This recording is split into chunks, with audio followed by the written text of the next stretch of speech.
Uh, you turn off this light on the screen. Yes, this one is okay, the other one. Sorry, gentlemen, but there is something we have to put all together, this stuff. um, I showed the video that you just saw, not only because I think it was nice to make a kind of resume about my journey, but really because I want to show you the fact that there is some kind of connection between your life and your creativity. It usually is happening in a kind of life journey. And any journey is made by several segments of life. My personal life, it really goes from one part of my life, where I should address to this, which is all the studies that I did in several schools, particularly in the Italian film school, the Centro Sperimentale di Cinematografia, where I was really educated in a very technological way. That's what every school mainly is doing all around the world about cinematography. Let you know the technology and how you should use your tools, let's say. Very, very important. Every school is able to tell you mainly about the past, what's happened before your yourself, so the history of cinema, and the tool that you can use to express yourself. Both of them are very, very important in order to really put your idea in some kind of logical way that become your expression. But there was one moment in my life that really I realized that my education was very only one side, the technological part.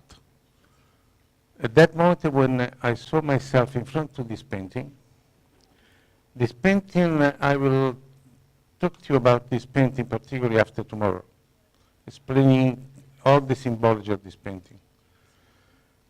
But now I can tell you that without any doubt my life was completely changed. When I realized that somebody, a painter, very strangely nobody told me about this painter during the 9 years that I did in schools, different schools, that is so part of our expression to have relationship between light and shadows. I mean, this gentleman, his name is Michelangelo Merisi, called Il Caravaggio. He's an Italian painter of the Baroque period in 1600. My life was totally changed in the way that I realized that I was lack on knowing one part that I really need. Particularly was the meaning of what I was doing, the relationship between the different arts. I realized that I was only one side, and I was very, very knowledgeable at the time, but I was very ignorant on the other side. And I said to myself that I need to start knowing the impression, the emotion was so strong about the chance that somebody has an intuition, a visual intuition, that in one mark, just with this beam of light coming to this darkness, he was telling the entire story of humanity. They really changed completely the history of painting, a visual art, of course. And I said to myself, I need to know the meaning of this light. And I started step by step to do as far as I could to balance my own knowledge. So reading books, watching painting, listen to music, do every possible things to balance my my knowledge, particularly in the visual art. That's happened to me while I was doing my first film in cinematography. The first film was 1968. It was called Giovinezza Giovinezza with an Italian director called Franco Rosi. And to be honest with you, I arrived pretty young to do cinematography, but with a very strong basis. Because when I was very, very young, I was working into a photography laboratory in order to be able to continue to be a student, because my family was very poor. And I did 5 years of study in photography, 2 years in a very small school in cinematography, and 2 years in the Italian Film Institute, as I mentioned to you before.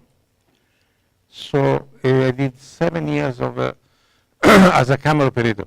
I became very young camera operator. I was 21. At that time, 1960 was very difficult for a young boy to become a camera operator so young. So I was really knowledgeable, let's say, in one side, but I was very ignorant in the other side.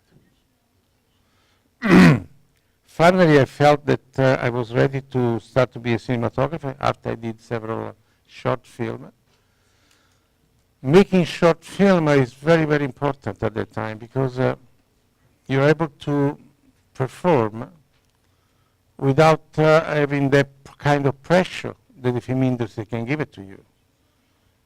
You're able to experiment. You're able to try every different things with all the knowledge that you have at that time. That's really helped me to do the first step into the professional world as a cinematographer in the film that I mentioned to you about. And honestly, I was acting like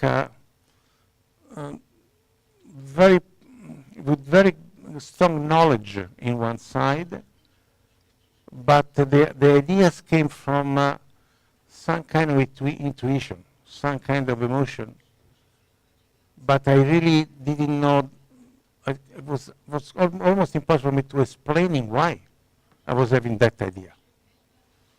The only thing I know that I have to do a kind of journey from darkness to light. And step by step, I was trying to understand the meaning of those elements.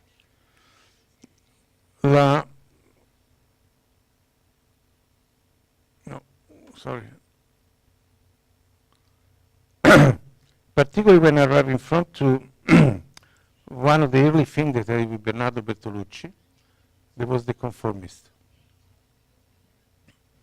This is the painting by René Magritte, a French painter. He's Belgium, actually. At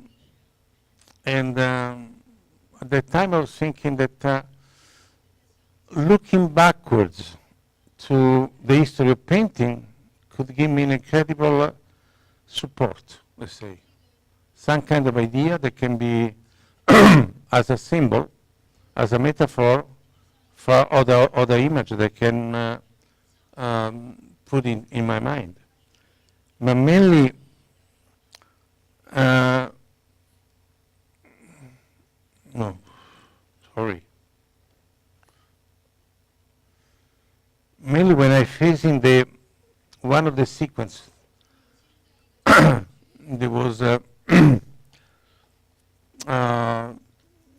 kind of journey that this leading character, Marcello Clerici, was doing in his own life.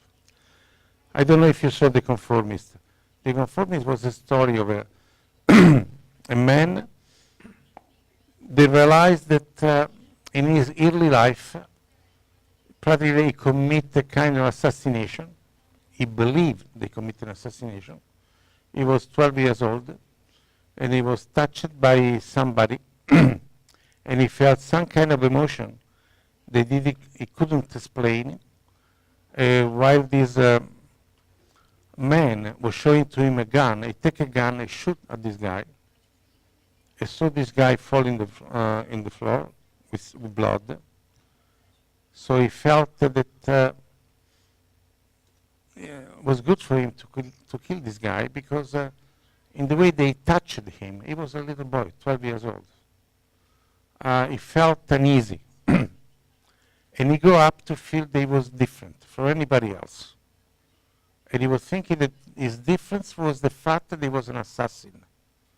At that time, in 1930, in Italy, there was the fascist period. So he had to hide himself. He tried to be as similar to everybody else. Everybody was fascist, he was a fascist.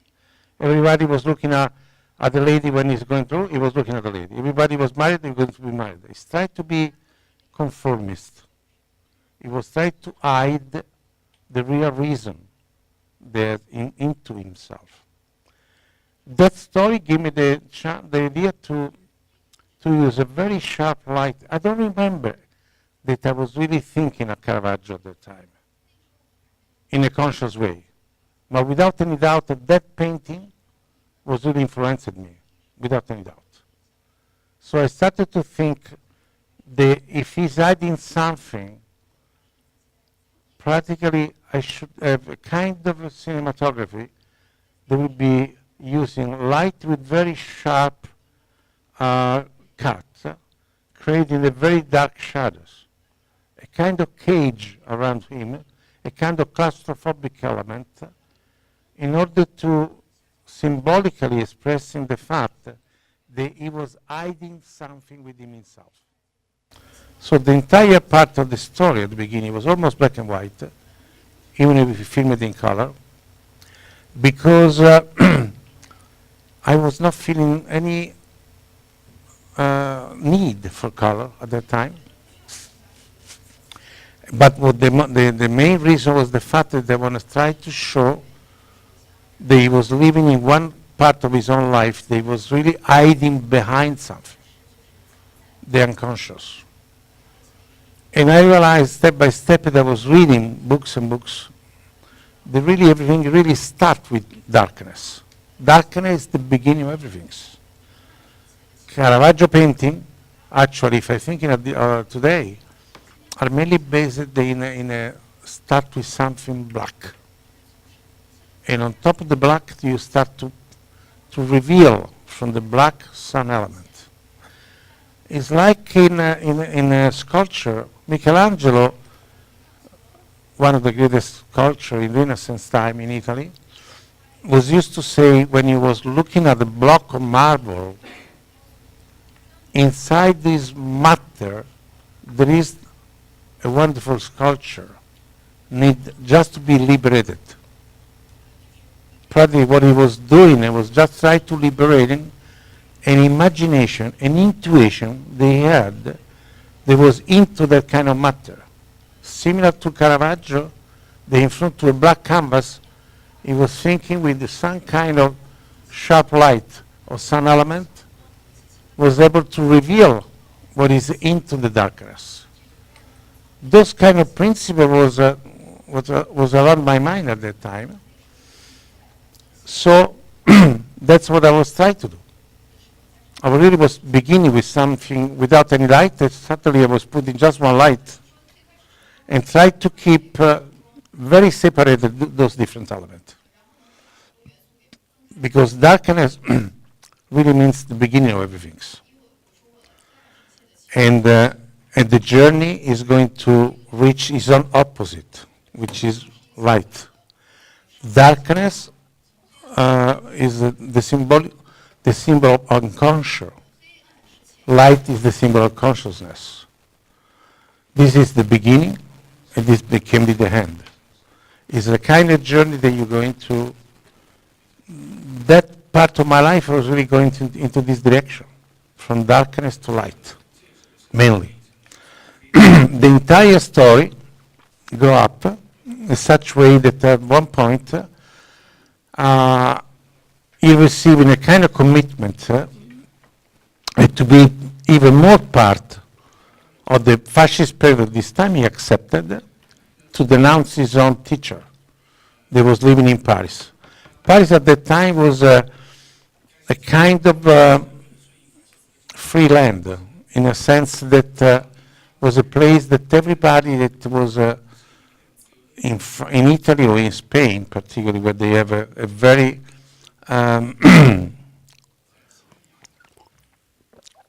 a kind of government that was really very strict in their own thinking. Then you can go in France and try to be as free as you can. You can speak, you can imagine, you can do everything in your mind without that everybody can really, let's say, stop you. So that's why the teacher, Marcello Grechet, went to France. So he went to France, and I said to myself, how I can open those kind of separation between light and darkness and show the difference that would be from Rome to Paris. And at that moment I realized they have to go through something in between. So something that become the entire light. I changed completely the way of lighting let's say the Paris period. And I realized also in a kind of unconscious way, at that time I didn't know the meaning of the color. I was not too knowledgeable enough. But I felt that I need some kind of color. And arriving in Paris, I realized that in North Italy, in North Europe, like France, during winter time, the natural light is so down that usually the artificial light is on in every city. And I noticed that a particular moment of daytime, at dusk, the entire atmosphere has this kind of blue feeling.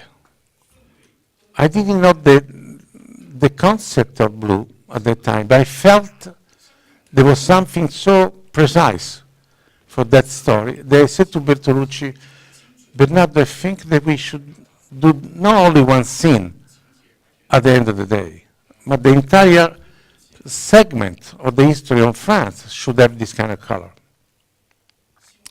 And Bernardo, of course, told me, Vittorio, we have 2 weeks of shooting in France. In 2 weeks' time, we have Christmas time. We have to go back to Italy. Do whatever you feel to do it, but we need to work from 8 o'clock in the morning to 7 o'clock in the afternoon. I was lucky there was winter, so the light was very down. So with very few elements, I was able to keep this kind of conflict between natural energy that was really at the end of the day, artificial energy that was on. That kind of confrontation, like in Rome, I had darkness and light. In Paris, I have artificial and natural light. Give me the kind of feeling that the conformist had. And with the use of some filters sometime, with some gelatin some other time, with the chance to film in the main sequence at the end of the day, I was able to give some kind of input to the conformist between two different aspects of visualization. But any time during this journey, the leading character finds himself again into a sequence that was talking about the politic connection they had with Rome, the light changed completely. The light go back, even if you were in Paris, at the kind of confrontation, the kind of conflict between light and shadows. This is practically was to, in my mind, the only way that I can have to writing with light the story of the film. That was the meaning of the title of this book. I always have the concept that we are not as a cinematographer, we are not, somebody can tell you are good painters or whatever, you are a magician because you reveal images that coming from nowhere. But I said to myself, I'm a writer. What photography means? Photo from Greek means light, graphy means writing. In one single image. In cinema, cinematography means writing with light in movement. So like a a writer is using the word to tell the story, like the musician is using the note to bring the emotion, they go according to the story in one kind of rhythm. So the cinematographer had this kind of chance to use the relationship between light and shadows